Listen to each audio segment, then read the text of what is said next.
Chocolate சேர்த்து ஒரு cake செய்ய போகிறேன். நான் எப்படி செய்கிறேன்னு செஞ்சு காமிக்கிறேங்க. ஃபஸ்ட் டைம் வீடியோ பார்க்குறவங்க சப்ஸ்கிரைப் பண்ணிக்கங்க. பக்கத்தில் இருக்க பெல் பட்டனை கிளிக் பண்ணி நான் போடுற வீடியோவில் உங்களுக்கு உடனுக்குடன் வந்து சேரும். வாங்க வீடியோக்குள்ளே போகலாம். இதுக்கு வந்து மொதல் வந்து இந்த 3 முட்டையை வந்து நம்ம உடச்சி இதில் அந்த மிக்சிங் பவுலில் ஊற்றிக்கலாங்க. இந்த உடச்ச 3 முட்டையை நல்லா பீட் பண்ணிக்கலாங்க. முட்டையை நல்லா விஸ்கு போட்டு நல்லா கலக்கிட்டேன். வெண்ணிலா எசன்ஸ் வந்து 1 டீஸ்பூன் இருக்குது, அது இதில் ஆட் பண்ணிக்கலாம். ஆயில் 1/4 கப்புங்க. சுகர் வந்து ப்ரௌன் சுகருங்க, அது வந்து 1 கப்புங்க.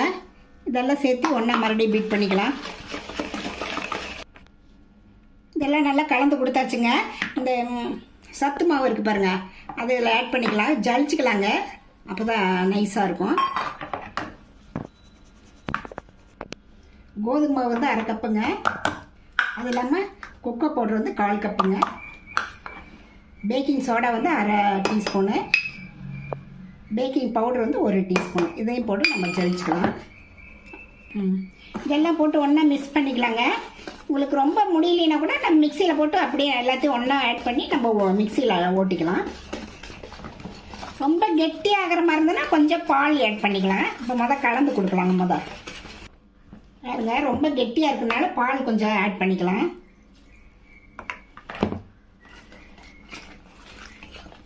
இல்லை நல்லா ஒன்றா வர மாதிரி நல்லா கலக்கணுங்க. கொஞ்சம் பாதாம், பிஸ்தா, முந்திரி இதெல்லாம் இருக்குங்க. இதில் கொண்டு சேர்த்து கொஞ்சம் கலந்துக்கலாம். இந்த கேக் எடுத்து அதில் பட்டர் ஷீட் வச்சு ஆயில் அப்ளை பண்ணியிருக்குங்க. இதில் அப்படியே இதில் ட்ரான்ஸ்ஃபர் பண்ணிக்கலாம்.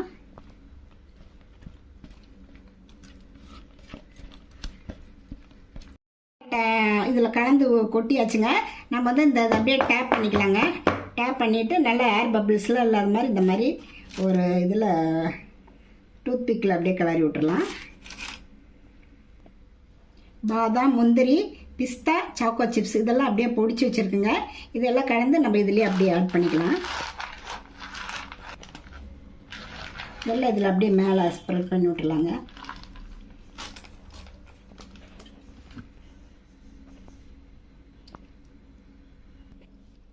பாருங்க, நட்ஸ் எல்லாம் இதில் ஆட் பண்ணதுக்கப்புறம் நான் வந்து ஒரு பாத்திரத்தில் வந்து மணல் போட்டு ஒரு 10 நிமிஷம் வந்து ஹை ஃப்ளேமில் ப்ரீ ஹீட் பண்ணியிருக்கேன்.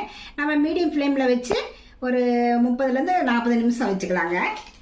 இது அப்படியே இதில் உள்ள வச்சிடலாம்.